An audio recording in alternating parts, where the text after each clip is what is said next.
Select చేయడం బాగాలేదు. 200 కోట్లు పక్క అతను చెప్పింది నెక్స్ట్ సినిమాలో ఏదో ఒకటి కొడతాను అన్నాడు, కానీ ఇది కొడతాను అన్నది 200 కోట్లు కాదు 20,000 వస్తుందేమో తెలియదు మొత్తానికి. సినిమా అసలు బాగాలేదు. నీకు నచ్చిందా? అసలు బాగుందన్న. ఈయనొద్దు ఇవన్నీ సూపర్ ఉంది మూవీ. అంటున్నారు కదా, టైగర్ లేదు ఏగర్ లేదు, ఈ మూవీతో కొడతాడు చూడండి. నేనైతే విజయ్ దేవరకొండ ఫ్యాన్ అయితే కాదు, మూవీ బాగుంది, వచ్చి చూడండి. పెట్టిన టికెట్ మనీకి అయితే వర్త్ నన్ను అడిగితే. ఆ పాత మూవీస్ లైక్ చూసి మాట్లాడండి ఏముంది మరి. అంటే ఇప్పుడు లోపల నుంచి బయటకు వస్తానంటే చూసిన వాళ్ళే కదా చెప్తుంది బాగాలేదు. నాకన్నా ముందు వచ్చారు కదా, నేను ఇప్పుడు లాస్ట్ వరకు చూసి వచ్చింది నేనే కదా. లాగ్ ఏం లేదు. ఇప్పుడు లాగ్ అంటే ఇప్పుడు ఫాస్ట్ అంటే ఇప్పుడు జస్ట్ 2.5 hours. ఇప్పుడు డీజే ఢిల్లీ ఉంది, తొందరగా అయిపోయింది. ఏమన్నారు తొందరగా అయిపోయింది. ఒక సీన్ అయితే లాగ్ అయితే ఏం లేదు. మూవీ అయితే బాగుంది, వచ్చి చూడండి. అందరూ ఫ్యామిలీ ఆడియన్స్ ఉన్నారు, చూడండి.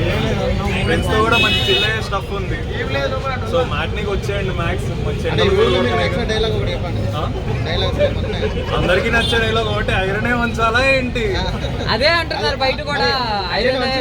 ఐరన్ వంచాడు బాగా, రాడు వంచాడు. చెప్తున్నా, ఇప్పటి వరకు లైనప్ లో మంచి రాడ్లు అన్నీ ఉన్నాయి. ఆ రాడ్లు వంచేసాడు, హిట్ కొట్టాడు. అంటే హిట్ అనే చెప్పాలా ఏంటి? ఫ్లాప్ అని చెప్పాలా? ఫ్లాప్ అయితే కాదు, హిట్ అని చెప్పాలి. మీకు బాగా నచ్చింది ఏంటి మూవీలో? మృణాల్ ఠాకూర్ హీరోయిన్ బాగా నచ్చింది. అంటే హీరో నచ్చాడు, బట్ నేను వచ్చినైతే హీరోయిన్ కోసం, ఆమె కోసం వచ్చా. బట్ విజయ్ దేవరకొండ చాలా బాగా చేశాడు. మొత్తానికి అయితే కాదు ఫ్యామిలీ స్టోరీ కాదు, love story. Completely pure love story.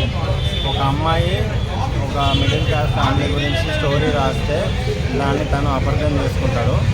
So మళ్ళీ తన ప్రేమను పొందడానికి చేసే ప్రయత్నం ఇది. బట్ ఇందులో ఫ్యామిలీ వాల్యూస్ కానీ ఫ్యామిలీ ఎథిక్స్ కానీ నాకైతే ఏం కనిపించలేదు. మూవీ ప్లాట్ అంతా వచ్చేసి బాగానే ఉంది, కానీ ఫస్ట్ హాఫ్ కొంచెం లాగ్ అనిపించింది. సెకండ్ హాఫ్ కూడా బాగానే కొంచెం లాగ్ తీశారు.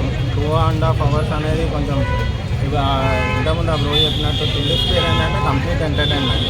సినిమా కంప్లీట్గా ఎంటర్టైన్మెంట్ జోన్లో వెళ్తుంది. బట్ ఈ మూవీ అయితే ఓకే, అంటే మరీ తీసేసినట్లేదు, కానీ చాలా ఫ్యామిలీ స్టోరీస్ వచ్చాయి.